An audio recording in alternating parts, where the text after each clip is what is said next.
নমস্কাৰ, সুপ্ৰভাত।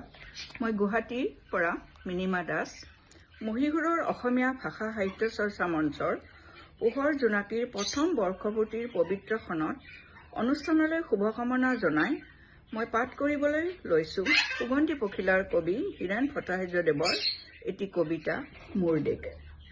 মোৰ প্ৰাণৰো প্ৰাণৰ, মোৰ গানৰো গানৰ মোৰ দেশ। মোৰ প্ৰতিটো কামে, মোৰ প্ৰতিটো চিন্তাই এই দেশৰ বুকুত ৰচে শইচ সোণোৱালী ভৱিষ্যতৰ সপোন। মোৰ জীৱনৰ আহে আহে, মোৰ যৌৱনৰ কোহে কোহে সেই সপোনৰ কলটোত। দেশে দেশে দেশ আছে, এনে বহু দেশৰ অৰঙে দৰঙে মই ঘূৰিছোঁ। বহু বন্ধুৰ সতে হাতে হাত ধৰি ফুৰিছোঁ।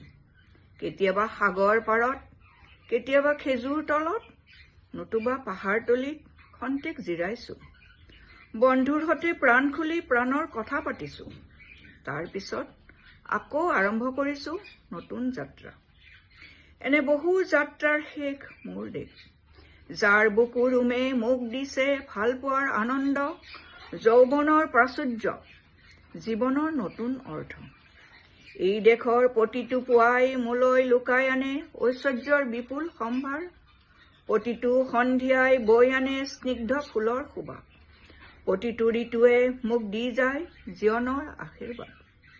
এই দেশৰ বাবে মই জীয়াই আছোঁ। এই দেশৰ বাবে মই জীয়াই থাকিবলৈ মৰণ পণ কৰিছোঁ। ৰনোৱা বনোৱা হালোৱা এই সকলোৰে মাজত মই আছোঁ মোৰ দেশৰ বাবে।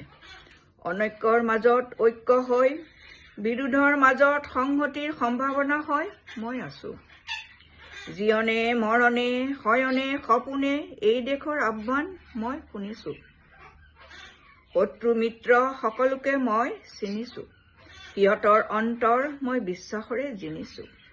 শান্তিৰ চৰাইজুৰিক আজুলি ভৰাই মই দিছোঁ ভঁৰালৰ এমুঠি ধান, পৰাণৰ একোটি গান।